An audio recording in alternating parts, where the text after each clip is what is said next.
이제까지가 뭐예요? 사회보장급여법. 사회보장급여법 언제 만들어지게요? 1995년. 네. 계속 해야 돼. 어쩔 수 없어요. 자, 그 다음에 우리가 배울 것이 4장 사회보장급여의 이용, 제공 및 수급권자 발굴에 관한 법이에요. 사실 이 법이 제일 마지막에 나왔기 때문에 사회복지사업법보다 이게 다음에 나와야 맞아요. 연도순으로. 근데 이게 좀 앞에 나온 거는 뭐냐면 아직까지 이 문제는 조금 적게 나와요. 이제야 이게 커지고 있기 때문에. 그래서 한 2문제 정도 여기서 나올 수 있다라고 보시면 돼요.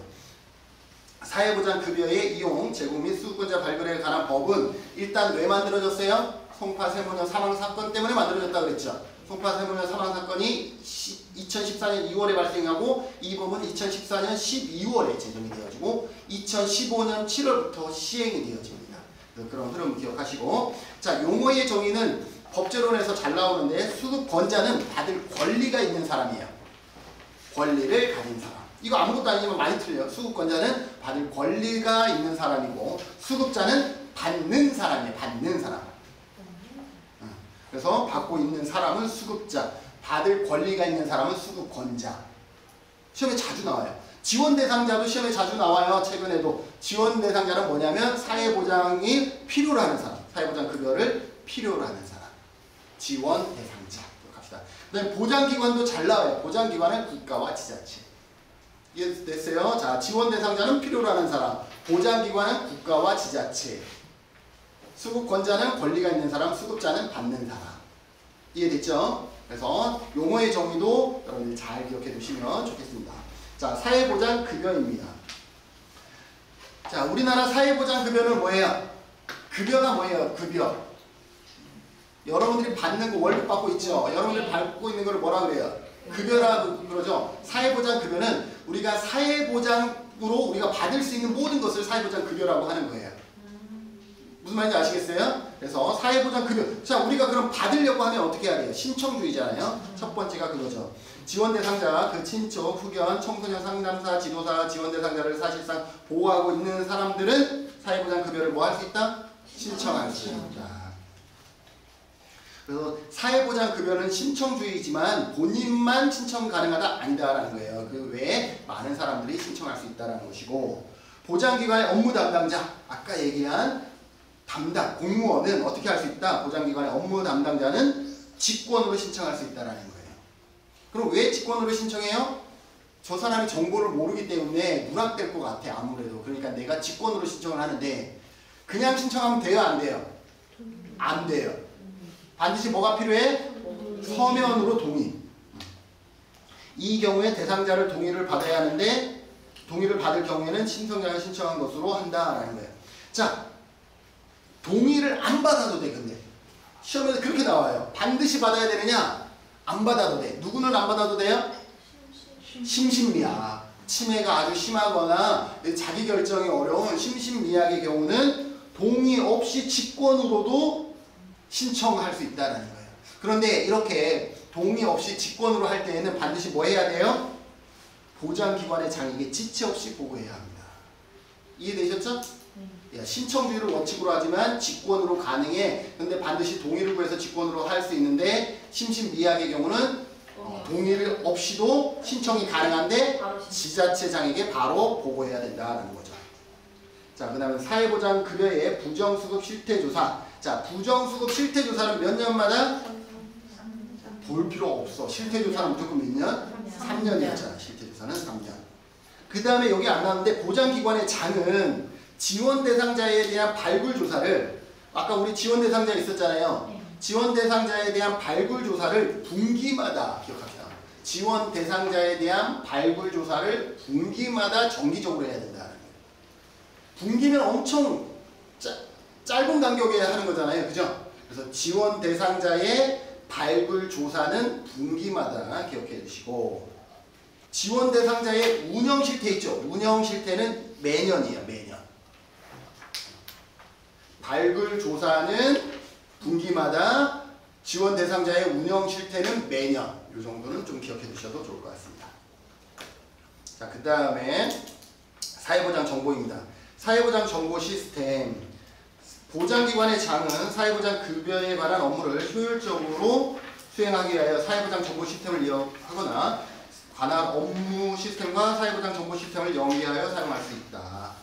그 다음에 사회 서비스 정보 시스템은 누가 한다? 그래서 사회 서비스 정보 시스템, 사회보장 정보 시스템은 누가 관할하냐면 보건복지부 장관이 총괄한다라는 걸 기억해 주시면 되겠습니다. 그리고 한국사회보장정보원, 사회보장 정보 시스템의 운영 지원을 위하여 한국사회보장정보원을 설립한다 라는 거예요. 한국사회보장정보원은 법인으로 한다. 기억하시고, 보장기관의 장 및 한국사회보장정보원의 장은 사회보장 정보를 5년이 지나면 파기해야 한다는 거예요. 자, 정보는 몇 년 지나면 파기한다? 5년 지나면 파기한다 라고 보시면 되겠습니다. 나중에 우리가 의료기관도 마찬가지 정보들을 파기할 수가 있거든요. 의료기관도 정보를 몇 년마다 파기하냐면 5년이 지나면 파기해요. 근데 약국에서는 3년 지나면 파기해도 돼요. 그러니까 이것도 건강보험에서 우리가 또 다루게 됩니다. 어쨌든 한국보장정보원의 장은 사회보장 정보를 몇 년? 5년. 이게 길게 갈수록 어쨌든 안전한 거기 때문에 5년 있다가 파기한다. 그 다음에 지역사회보장계획 및 지역사회보장 운영체계. 이건 너무 쉽죠, 그죠? 자, 지역사회보장계획은 누가 수립해요? 시도계획과 시군구계획이 있죠. 그래서 시도계획과 시군구계획이 있어서 도지사와 시장군수구청장은 지역사회보장계획을 몇 년마다? 4년마다 하고 매년 연차별 계획을 수립해야 한다라고 되어 있습니다. 시도사회보장위원회. 시도는 누가 있어요? 민간협력기관으로 사회보장위원회가 있어요. 시군구에는 민간협력기관으로 누가 있어요? 시군구 지역사회보장협의체가 있어요. 읍면동에는 민간협력기구로 누가 있어요?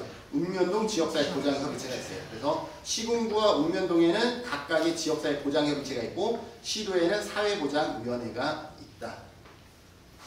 그래서 시도에는 사회보장위원회가 있고 이 밑에 3번 지역사회보장협의체는 이제 시군구를 얘기를 하는 거죠. 시장군수구청장은 지역에 사회보장을 증진하고 사회보장과 관련된 서비스를 제공하기 위해서 기관, 법인, 단체 이거를 연계협력, 민간협력을 강화하기 위해서 시군구에 지역사회보장협의체를 둔다.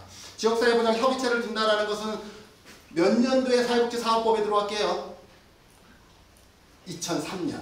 2003년에 사회복지사업법이 개정되면서 시군구에 사회복지협의체를 둔다. 그리고 4년마다 지역사회복지계획을 수립한다. 이게 2003년 법이 바뀌면서 들어왔다라고 얘기를 했습니다. 자, 그 다음에 특별자치시장, 시장군수구청장은 읍면동 단위로 읍면동의 사회보장 관련 업무를 원활히 수행하고 해당 읍면동의 읍면동 단위의 지역사회보장협의체를 둔다. 아까 얘기했죠? 시도에는 사회보장위원회, 시군구에는 지역사회보장협의체, 읍면동에도 지역사회보장협의체가 있다. 그다음에 통합사례관리. 통합사례관리를 실시하기 필요한 경우 특별시장이 시군구에 통합사례관리사를 둘 수 있다. 자, 통합사례관리를 담당하는 곳이 어디예요? 희망복지지원단이라고 그랬죠? 희망복지지원단. 몇 년이에요? 기억해야죠? 2012년. 지역사회복지론에서 자주 나온다 그랬죠? 자, 2010년에 사통망, 사회복지통합관리망이 만들어져요. 이것을 통해서 2012년에 이제 공공도 데이터가 있기 때문에 2012년에 시군구에 희망복지지원단을 설립해요. 이 희망복지지원단은 시군구에 있으면서 통합사례관리 업무를 담당하게 되죠. 그리고 2010년에 사회복지통합관리를 이제는 사회보장 정보 시스템으로 2013년에 오픈하게 되는 것이죠. 그래서 또 2016년 하면 뭐가 생각나요? 읍면동 복지허브와 이렇게 좀 연결해 나가시면 좋을 것 같습니다. 자, 그 다음에 사회복지 전담 공무원. 자, 사회복지 전담 공무원은 어느 법에 있어요? 어느 법에 있을까요? 사회복지 전담 공무원에 관한 내용은? 지금 우리가 무슨 법 공부하고 있게요? 사회보장급여법이죠. 공무원, 사회복지 공무원에 관한 내용은 어느 법에 있어서? 사회보장급여법에 있기 때문에 지금 공부하는 거예요. 이게 원래는 사회복지 사업법에 있었어. 그런데 이게 넘어온 거예요. 그러니까 사회복지 공무원에 관한 내용은 사회보장급여법에 있어서 지금 우리가 사회보장급여법 하고 있잖아요. 그 안에 이제 사회복지 전담 공무원을 공부하고 있는 거라고 보시면 돼요. 여기서 공부하고 있다는 것은 뭐냐면 급여법 안에 있다는 거예요. 근데 우리가 그 큰 틀을 기억하지 못하면 안 된다는 거죠. 자, 사회복지 사업법에 관한 업무를 담당하기 위해서 시도, 시군구, 읍면동, 사회보장 사무 전담기구 이렇게 4개의 각각 누구를 둘 수 있어? 사회복지 전담 공무원을 둘 수 있다. 기억해 주시고 사회복지 전담 공무원은 사회복지사업법에 따른 사회복지사의 자격을 가진 사람. 맞아요. 자, 사회복지사 자격은 어느 법에 있어요? 사회복지사업법에 있잖아. 그 말이에요. 사회복지 자격증에 관한 것은 사회복지사업법에 있기 때문에 사회복지사업법에 따른 사회복지사의 자격을 가진 사람으로 하며 그 임용에 필요한 사항들은 대통령령으로 정한다라는 거예요. 이거를 사회복지 전담 공무원에 관한 내용이 사회복지사업법에 있다라고 해석하면 안 되는 거예요. 사회복지 전담 공무원에 관한 내용은 어디 있다? 사회보장급여법에 있는 거예요. 그런데 사회복지 전담 공무원은 사회복지사 자격이 있는 사람이라 해야 되는 거죠. 그것이 사회복지사업법에 따른 자격을 가진 사람, 이렇게 언급한 것이고요. 시도지사, 시장군수, 구청장은 지방공무원 교육훈련법에 따라 사회복지 전담 공무원의 교육훈련에 필요한 시책을 수립하여야 한다라는 거죠. 자, 여기에서도 시험에 나왔었는데 교육훈련에 관한 어떤 법에 따른 교육훈련이에요? 지방공무원 교육훈련법에 따라 뭘 해야 돼? 교육훈련을 시켜야 돼. 그렇다고 해서 이게 지방공무원이 사회보장급여법이 아니야 이렇게 해버리면 안 되는 거예요. 네. 교육은 이 법에 따라 교육을 시키는 거예요. 이 내용이 어디에 있어? 급여법에 있다. 아셨죠?